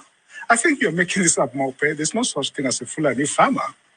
There's no such thing in the geomorphology of rural society. There are Fulani people who are settled. There are Fulani people who own land in this country, aren't there? There are extremely few, and we don't really... You can call them Fulanis, but Fulani Ngida who have lost their language and so on and so forth, we hardly even refer to them as Fulani. He even knows the nomenclature. Fulani Ngiwa, or whatever, I don't know. This man is very bright. Listen to him, please. We hardly ever refer to them as Fulani. The real Fulanis we talk about are the pastoralists. There are settled Fulanis, of course, but many of them are clerics, Islamic clerics, they are teachers, they are scholars, and they are the aristocracy, by the way. They are the aristocracy. So those of them who are farmers are an extremely small population. Extremely small population. But they exist. Trust me, They exist nonetheless. They do exist. This is from research done by other journalists. I mean, I haven't had the privilege of doing the research myself. Yes. But I have read from other journalists who have. They have been to those places and they can identify Fulani population who are farmers and have also faced this crisis of having to deal with this so-called herdsmen. But we're talking in basic general terms. What's the percentage of those people that are actually farmers? I don't dispute. Just like, in fact, there are Biron people, there are Tiv people who actually earn cattle. And I wouldn't, for that purpose, therefore, say that Middle Belt peoples are also pastoralists and so on and so forth. I mean, we should, It's called demolishing a half-baked journalist. Demolition. Complete demolition. The fact that,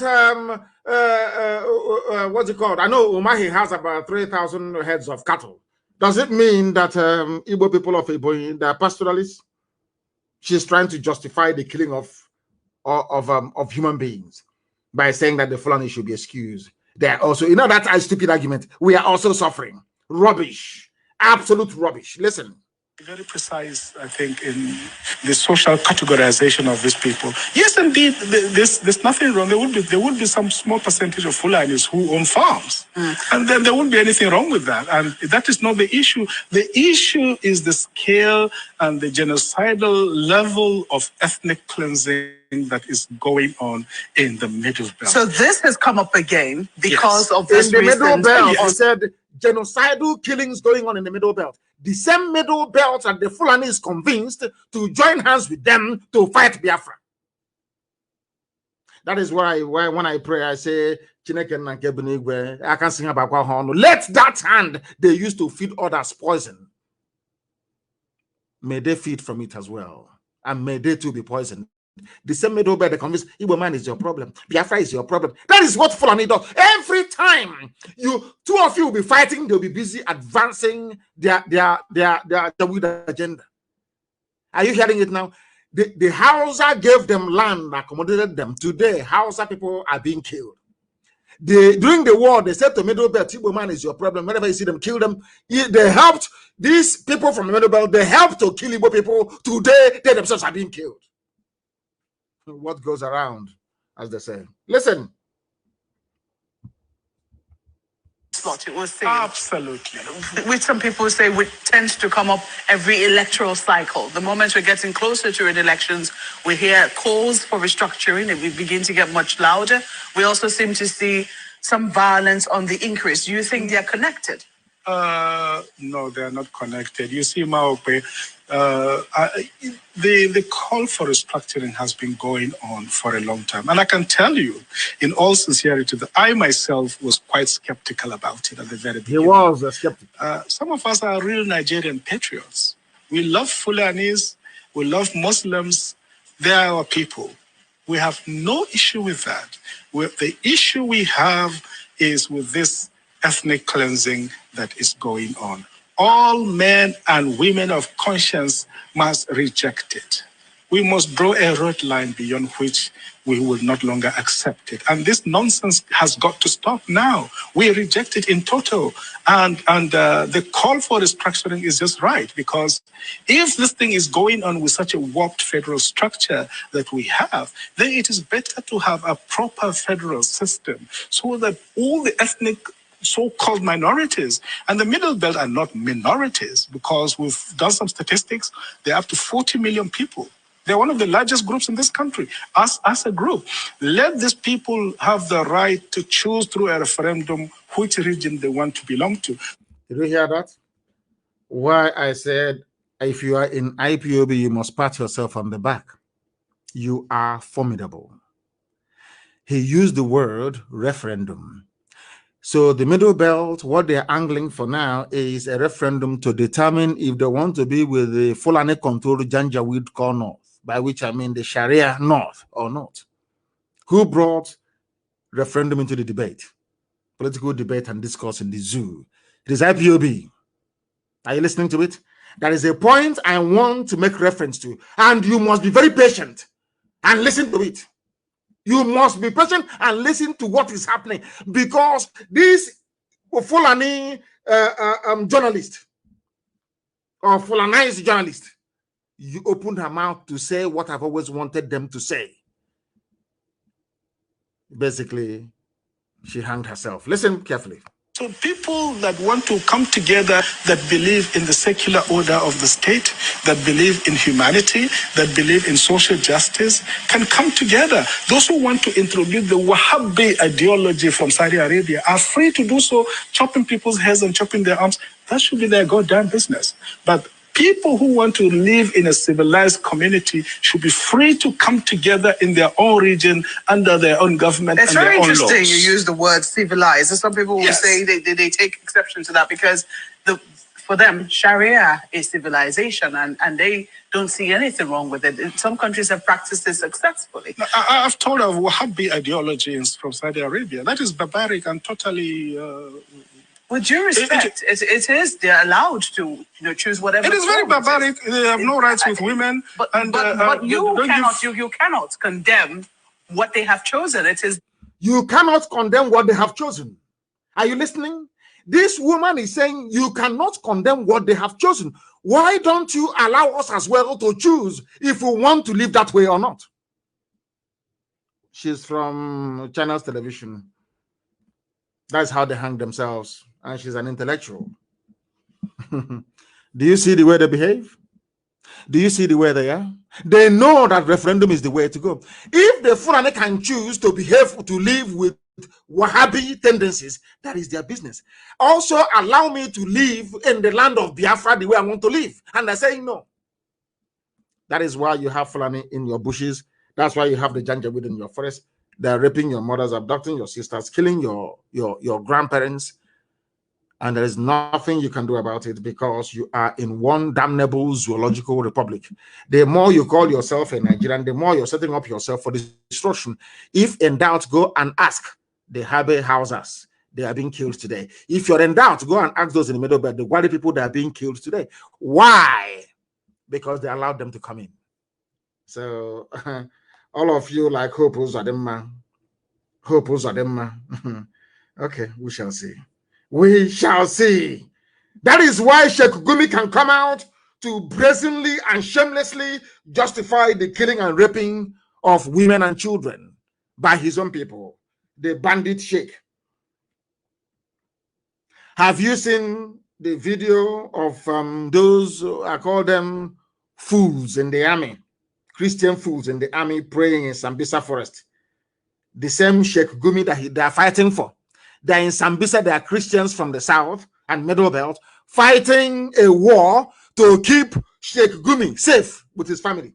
The same Sheikh Gumi turned around and said that and told bandits who are killing people and kidnapping school children, oh, don't worry, those killing you are Christians in the army. Nigerian, one Nigeria. Nobody has arrested him. The man you heard his voice a few minutes ago, my Lafia, they invited him to come to DSS for questioning. Sheikh Gumi opened, he's a Nigerian, no? For he is a revered, the learned Sheikh. People are so daft because a Yoruba newspaper said you should call him, he's revered. That's why you're calling him revered Sheikh. He said that those killing them are Christians and soldiers from the south. Sheikh, a Sheikh in the zoo, negotiating for money to, so when they give money to these bandits, he will share with them. And he's a one Nigerian. He's an intellectual, so to speak. Because I call him a learned Sheikh. A black man doing Sheikh in Africa. Not in Saudi Arabia, not in the UAE, not in the Arabian Peninsula. He's doing Sheikh in Uguzo or in Kotangora. Mad people everywhere. Ndiara, Jupiter Benine. Sheikh Abubakar Mahmoud Gumi is angry that Nigerian soldiers of Christian, should I say, of Christian lineage, so to speak, or leaning, are killing bandits. Or no, killing Boko Haram, not bandits. Nobody can touch bandits. He's not happy about it. Same as the late dead Buhari. And you are in one country with them. These are your fellow Nigerians. All of you Nigerian animals, these are your fellow Nigerians, yeah? My fellow Nigerians, you have seen them. Bandits should be pampered. Oh my goodness. My goodness. They messed you people up, didn't they? The North got together with Britain. They constructed a document that handed power in perpetuity to the Fulani. And that's it. All the Hausas get from it is by an appendage to attach their name to Fulani. The only thing they gain is answering in the past to Hausa Fulani. They are suffering today. They're killing them too. And we have reason up to say enough is enough. And they're saying no to it. And that is why they have failed and will continue to fail. Even today, do you know Baki people in Abuja, that was that own Abuja? When we said to them that the army is helping the terrorists to take over people's land, some of you did not listen. Don't push us to violence for those who are complaining. If you are not violent, I'm saying in the word so the world can hear me. If you are not violent, Fulani terrorists will use violence to rape your mother, cut up your father, abduct your sisters, and take over your land. If you call self-defense violence, that is your business. That is your very limited and idiotic understanding of what it's all about. They have come. This is not Biafran, so these are baggy people from Abuja. You call Gwari. Don't push us to violence. Federal Capital Territory communities warn Nigerian army over land. Nigerian army will come, use their uniform, use the equipment they got from Britain, from USA, from Germany, meant to fight Boko Haram, to be grabbing land for terrorists. Nigerian army. That's what they want to do in Olu. Because we drove Fulanis away from Olu, they came in to reinstate them in our land. And of course, we said no. I don't know how else you want these things explained to you. I don't know how else you want to understand this. What we are saying is as clear as daylight. As clear as daylight, you can see it very clearly. But some of you have chosen to ignore, not some of you, I think everybody now realize that there is no way ahead unless the IPOB way, referendum and disintegration. Then people can decide where they wish to belong. They're taking land from Gwari people. They claim it's the North. You know all that myth about North, have we not shattered it? Shatter is gone. All that North is gone, rubbish. Now everybody to your tent, oh Israel, needs now Fulani. No more North. Yeah, you telling me that the North is one that Gwari people are complaining that army is they're using army van, army uniform to take land from people to give to terrorists from Senegal, from Mali, from Niger. In your so-called one Nigeria, and you're a Nigerian, and you're proud to be a Nigerian. People with such mindset, we are those that allowed the white man to come in to take over our land. And have you all read the report? Have you all read it? Are people tried anyway? A plane crashed in Abuja. The U.S. ambassador wrote a goodwill message to Nigeria. That same ambassador is there, and the army is attacking Olo. She never said anything. UK the same thing. Because they know who we are. More than we do ourselves. They know who we are. They don't want Biafra to come. They represent darkness. They want darkness to prevail. They want you to be unemployed. They want our women to be going about and being useless by these idiots. They want you to be riding Okada after having your PhD. The British High Commissioner and the USA ambassador, that is all they do. They want you to continue to suffer. They give them money from the zoo. They bribe them. Who says a white person doesn't take bribe? They take bribe even more than black people. US ambassador taking money from Nigeria not to speak the truth. You're commiserating with them over the death of murderers who died in a plane crash, and many of them, many more will die. Come and bomb Bolu again. One of your planes will also go down. All of you will die. You have not learned anything yet.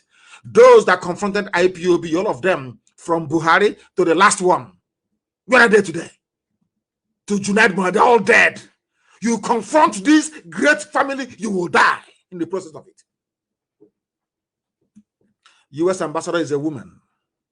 And in life, I used to think that women are more, they have more empathy. They are like mothers, you know. And they feel they have that motherly, compassionate feeling for the suffering of humanity. They sent a British High Commissioner who is a woman, a US ambassador who is a woman, and these two people are just there. Even under their watch, the slaughter and killing of the innocent has tripled. Plane crash. So you want to commiserate, so your money will keep flowing. The US ambassador, I'm talking to you, so your money will keep coming. A white person who is compromised. You come to Africa, wretched, poor Africa. You take bribe from a very corrupt government in order to sweep human rights abuses under the carpet. And you are an ambassador. Is that your job? Is that what you can? They posted you to Nigeria to be collecting money and watching people being slaughtered by terrorists? Let me hear any of you again talk nonsense about Boko Haram or say we are going to provide support to help fight Boko Haram. That she never said anything when people bomb fighter jet and helicopter gunships came to Olo. They know where the bandits are in the north. They never went to the bandits in the north. They're in Olu killing innocent people. And you as an ambassador, you said nothing.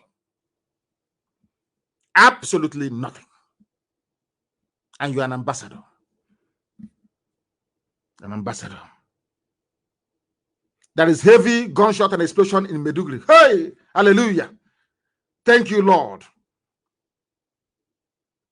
Anybody, if you're a Biafran, you're in the north, if you die there, you are a necessary casualty in this effort.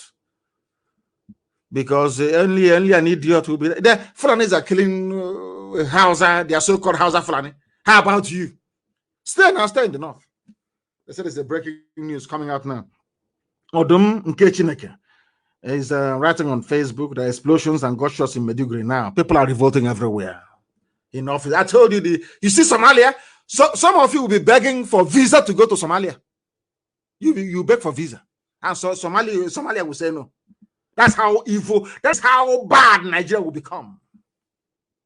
How many years ago did I warn you? You thought it's a joke. People don't know what.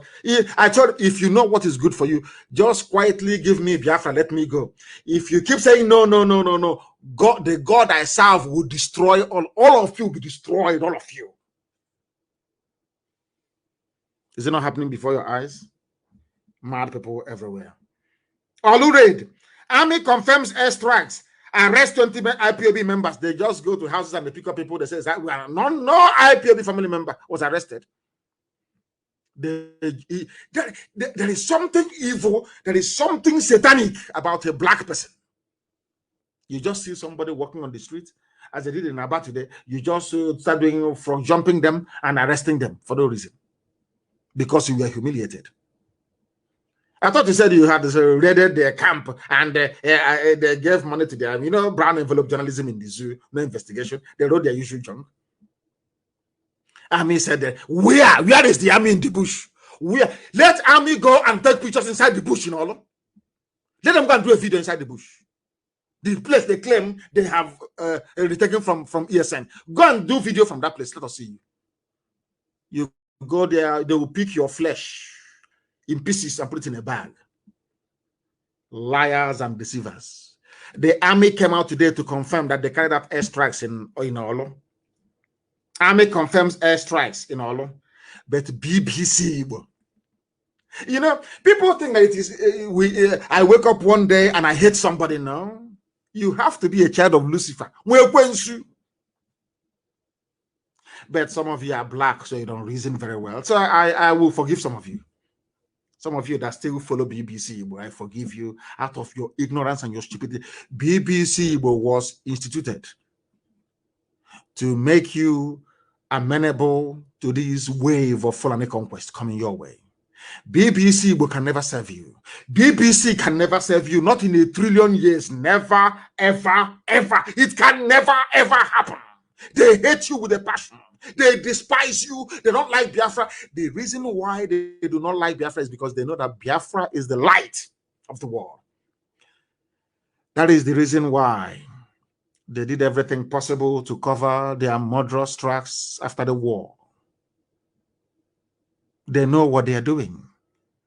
BBC is not a news organization. It is a propaganda machinery that serves neo-colonialist interest, or should I say neo-colonial interest in Igbo land. Their job is to prepare you for the takeover and for the rape of your daughters and your mothers. They are evil. BBC claimed that they are objective and credible news outlet. People on the ground, we circulated videos everywhere of the army shooting from a helicopter gunship. In Olo, somebody was speaking Igbo, saying, look how they have come, look at them shooting. Children were crying. A news organization of the size and stature of BBC came out to say that nothing like that ever happened. Let us say it was a mistake. Why have they not retracted this very lie until today? Now the army came out to say we struck in Olo. And tomorrow now some of you will go to BBC. Oh dear me. And on that note, of course, we have come to the end of this, I believe, electrifying lecture today. As I said to you, every 2 days we'll be live on air, unless there is an intervening circumstance that may prevent that from happening. But as always, for those who do not know, we have nothing else except Biafra. This pursuit of freedom. That is why to us, in this very noble family, the greatest family on the face of this very IPOB that changed the brain of 200 million people. Biafra to us is a religion. Biafra is, therefore, our religion. Here on Radio Biafra is where we worship, because Elohim is our God. From me, from here, it is good evening.